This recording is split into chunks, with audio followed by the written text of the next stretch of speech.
Hello students, welcome to my study channel. आज हम लोग क्लास 12th के रसायन विज्ञान यानी केमिस्ट्री का पेपर डिस्कस करने वाले हैं। ये फुल पेपर मैं आप लोगों को अपने वीडियो के माध्यम से दिखाऊंगा और इसका एनालिसिस इसके डिस्क्रिप्शन वीडियो के लिंक के डिस्क्रिप्शन में दे दूंगा, जहां पर जाकर के आप फुल एनालिसिस देख सकते हैं। इस वीडियो में हम देखेंगे कि रसायन विज्ञान केमिस्ट्री का पैटर्न किस तरह होता है, किस तरह से पेपर आता है। तो आप लोग इस वीडियो में लास्ट तक बने रहिए। चैनल पर फर्स्ट टाइम विजिट कर रहे हैं तो चैनल को सब्सक्राइब कर लीजिए और अपने दोस्तों के साथ वीडियो को शेयर कर दीजिए, क्योंकि वीडियो बहुत ही इन्फॉर्मेटिव होने वाली है। ये पेपर 70 मार्क्स का होता है। 30 मार्क्स आपको प्रैक्टिकल के रूप में मिलता है। 3 घंटे 15 मिनट का पेपर होता है, जिसे 15 मिनट परीक्षार्थियों को प्रश्न पत्र पढ़ने के लिए दिया जाता है। फर्स्ट क्वेश्चन है, सभी प्रश्न अनिवार्य हैं, सभी करने होते हैं। आपको कुछ प्रश्न होते हैं जो एमसीक्यू के होते हैं। तो पहला क्वेश्चन है आपका, एक अंतः केंद्रीय घनीय एकक कोष्ठिका में परमाणु की संख्या कितनी होती है, आपको बताना है। आपको जो आंसर पता है आप कमेंट करके बता सकते हैं। सेकेंड क्वेश्चन, 3 ग्राम एसिटिक अम्ल 80 ग्राम बेंजीन में विलीन होती है तो विलयन की मोलरता क्या होगी, इसको आपको सॉल्व करके बताना है। प्रथम कोटि की अभिक्रिया के लिए वेग स्थिरांक 2.0 × 10⁻³ सेकेंड इनवर्स है, तो इस अभिक्रिया की अर्ध आयु क्या होगी, ये आपको बताना है। ये क्वेश्चन आपको सॉल्व करना पड़ेगा। इसके पश्चात आप कमेंट करके बताइए कितना आंसर आ रहा है। डीएनए में क्षारक की उपस्थिति नहीं होती है, किसकी, एडेनिन की या साइटोसिन की या ग्वानिन की या यूरेसिल की। Next, CH3 bond CH bond CH bond CH3 CH bond CH3OH, ये कौन सा, इसका आयुर्वेशी नाम क्या होगा, ये आपको बताना है। 4 ऑप्शन आपके पास हैं, चारों ऑप्शन में से कौन से सही होंगे आप कमेंट करके बताइए।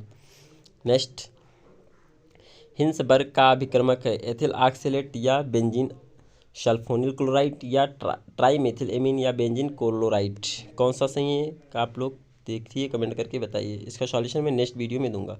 एक तत्व CCP जालक बनाता है, अगर उसकी एक कोशिका के कार्य की लंबाई 408.6 pm है तो तत्व के घनत्व की गणना कीजिए। और निम्नलिखित सेकंड क्वेश्चन, निम्नलिखित दोषों को समझाइए। अंतराकाशी UF केंद्रित 2 मार्क्स का क्वेश्चन। नेक्स्ट, क्लोराइज का नियम क्या है, इसके नोटेबल लिखिए। वेरी इंपॉर्टेंट क्वेश्चन है, हर बार एग्जाम में पूछा जा रहा है।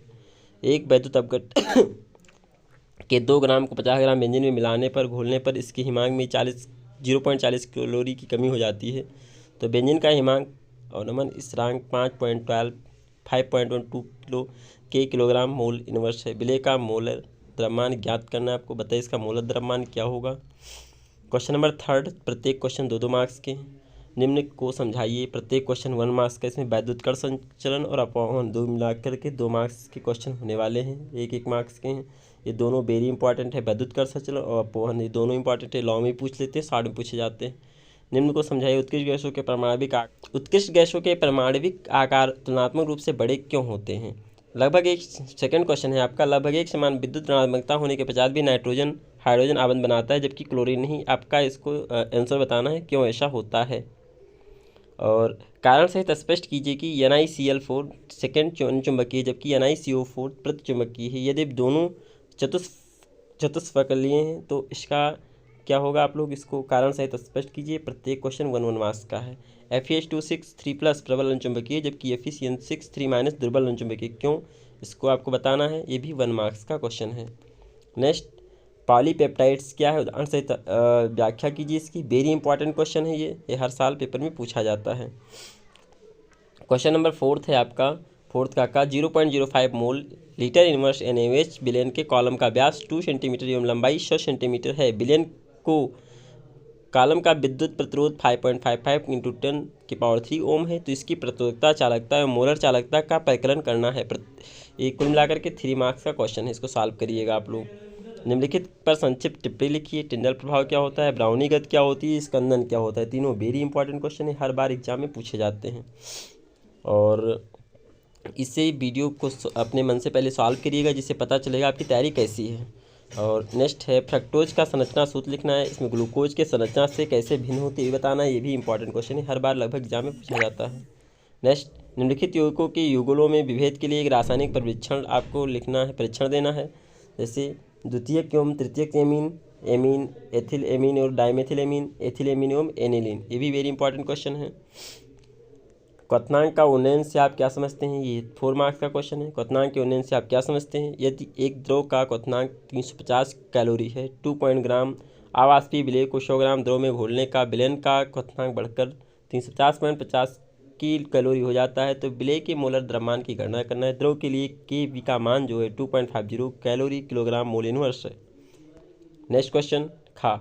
अभिक्रिया की कोट से आप क्या समझते हैं? Very very important question. अभिक्रिया हर बार पेपर में पूछा जाता है। अभिक्रिया की कोट से आप क्या समझते हैं? प्रथम कोट शून्य कोट की अभिक्रिया में क्या अंतर है? Very important. स्थिर आयतन पर N2O5 ग्राम के प्रथम कोट। संक्रमण तत्व क्या होता है? प्रथम संक्रमण श्रेणी के तत्व का नाम एवं इनके इलेक्ट्रॉनिक विन्यास लिखिए। संक्रमण धातु उनके ज़्यादातर अनचुंबकीय होते हैं, समझाइए। वेरी इंपॉर्टेंट क्वेश्चन है ये, इसको बहुत अच्छे से सॉल्व करना है आपको और ये क्वेश्चन 4 मार्क्स का है। निम्नलिखित उपसंयोजक यौगिकों के सूत्र लिखना है, जैसे tetracarbonate nickel, dichlorobis cobalt chloride, pentammine carbonate cobalt chloride और tetralin aqua chloride cobalt third chloride. इन सभी के आपको उपसंयोजक यौगिक सूत्र लिखना है।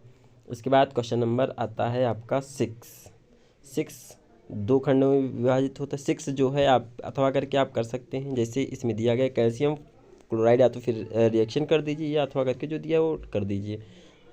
कैल्शियम क्लोराइड में शांत कम मिलाया जाता है तो क्या होता है आपको रिएक्ट करके बताना है, समीकरण लिखना है। SO3 को पानी में प्रवाहित किया जाता है तो क्या होता है, समीकरण लिखना है। कैल्शियम हाइड्रोक्साइड अमोनिया क्लोराइड से क्रिया करता है तो क्या बनता है, शांत सल्फेट कम तांबा धातु को गर्म किया जाता है तो क्या होता है। कास्टिक सोडा के ठंडे विलयन में क्लोरीन गैस प्रवाहित की जाती है तो क्या बनता है, आप सभी को बताना है।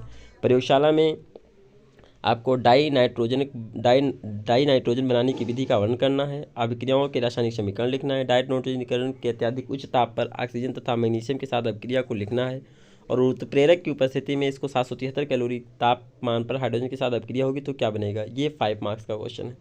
या आप सभी इन सभी का IUPAC नाम भी लिख सकते हैं, अथवा इसके बाद खा खंड में अथवा करके दिया गया, ये भी 5 मार्क्स का क्वेश्चन है। आप तो क्या तो फिर कारण लिख दीजिए या इसके IUPAC नाम सभी के लिख दीजिए, जो आपको आ रहे हो वो आप आसानी से कर सकते हैं। इसके बाद हमारा लास्ट क्वेश्चन 7 है। 7 में आप रासायनिक समीकरण यहाँ भी लिखना है और अथवा करके भी लिखा गया है, तो आप चाहे रासायनिक समीकरण लिखिए। प्रत्येक रासायनिक समीकरण 1 मार्क्स का है। प्रोपेन फर्स्ट आल का क्षारीय के MnO4 के साथ ऑक्सीकरण अभिक्रिया होती तो क्या बनेगा।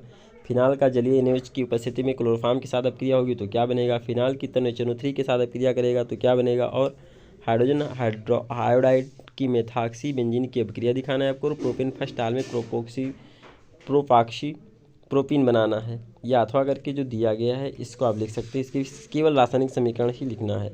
और खंडखा इसका है, खंडखा भी 5 मार्क्स का ही होगा, इसका भी रासायनिक समीकरण ही देना है। या अथवा करके आप इन सभी के पर संक्षिप्त टिप्पणी लिख सकते हैं। और ये तीनों की तीनों वेरी इंपॉर्टेंट है। 5 नंबर का है, पहला 1 नंबर का, बाकी दोनों 2-2 नंबर के बनते हैं। रोजन मुंडपचयन, एल्डोल संघनन, कोल्बे वैद्युत अपघटन, ये सभी दिए गए। बस आपका इतना ही कंप्लीट पेपर केमिस्ट्री का है। आप लोग इस वीडियो को लास्ट तक बने रहें, धन्यवाद। और इस वीडियो को आप शेयर कर दीजिए अपने दोस्तों के साथ और चैनल को सब्सक्राइब कर लीजिए। और इसका जो सॉल्यूशन है मैं इसी वीडियो के डिस्क्रिप्शन में दे दूँगा, वहाँ जाकर के आप देख सकते हैं।